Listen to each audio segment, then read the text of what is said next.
What's up guys, this video is a clip taken from my weekly live podcast RFC Live. If you want to catch the full episode, check the link in the description. Also, be sure to subscribe if you're new. I'm working to hit 200 subs by the end of 2018 and I can't do it without the new people hitting that subscribe button. So, new people, you know what to do. Next up on the list we have Faze Banks concedes to Jake Paul. Last Jake Paul story of the stream. So, you guys remember last stream, right? What happened was essentially Jake Paul went on this huge money rant on Rice Gum, and Faze Banks stepped in and basically made a massive video dropping new points against Jake Paul.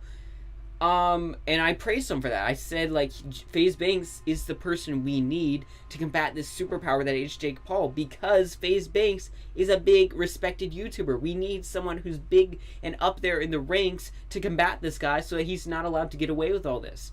Well, unfortunately, it turns out that Jake Paul ended up playing Faze Banks right into, Faze Banks fell right into Jake Paul's trap. Essentially what happened was, in a new video Faze Banks released, he stated that he and Jake Paul met up to talk about what was going on. And they both conceded. Conceded and came to an agreement. And now the guys aren't fighting anymore. So, what do I think of this? I think this is a disaster, to be honest with you. Like, Faze Banks was the person we needed to combat Jake Paul, because do you remember last time when Jake Paul went after Faze Banks and they met up and supposedly worked it all out, and Jake Paul was supposed to come up with this big apology? I mean, Faze Banks even mentioned this in his video, and then he fell right into the trap again. Like, I don't know if he's an idiot. I don't even know how Faze Banks could have fallen into this trap again, but he did.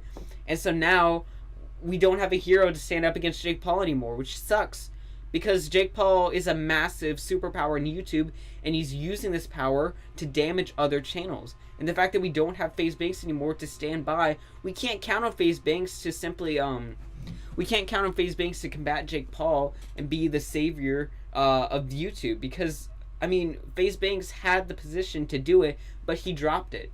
So as of now, we have, we're left without a hero. Like, sure, anyone can make a video explaining why this is crap. Like, I'm doing it right now.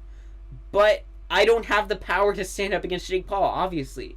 We needed someone like Faze Banks to come through and fight back the bully and beat back Jake Paul, but instead he just fell into Jake Paul's demands, and now we're back in the same situation we were before.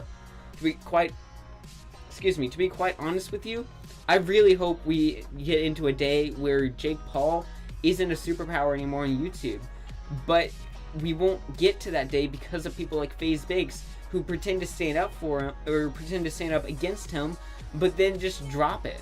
Like, that really just left a negative taste in my mouth for Faze Banks, because, like, we need someone like this, but he didn't go through with it. Like, I don't even know how he fell for this. Like, I don't know if he's an idiot.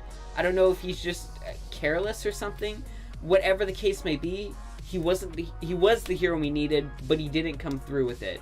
And as a result, well, Jake Paul wins again. Alright, I hope you liked that video. Be sure to like and subscribe, and come back for some more videos on RedFoxComms.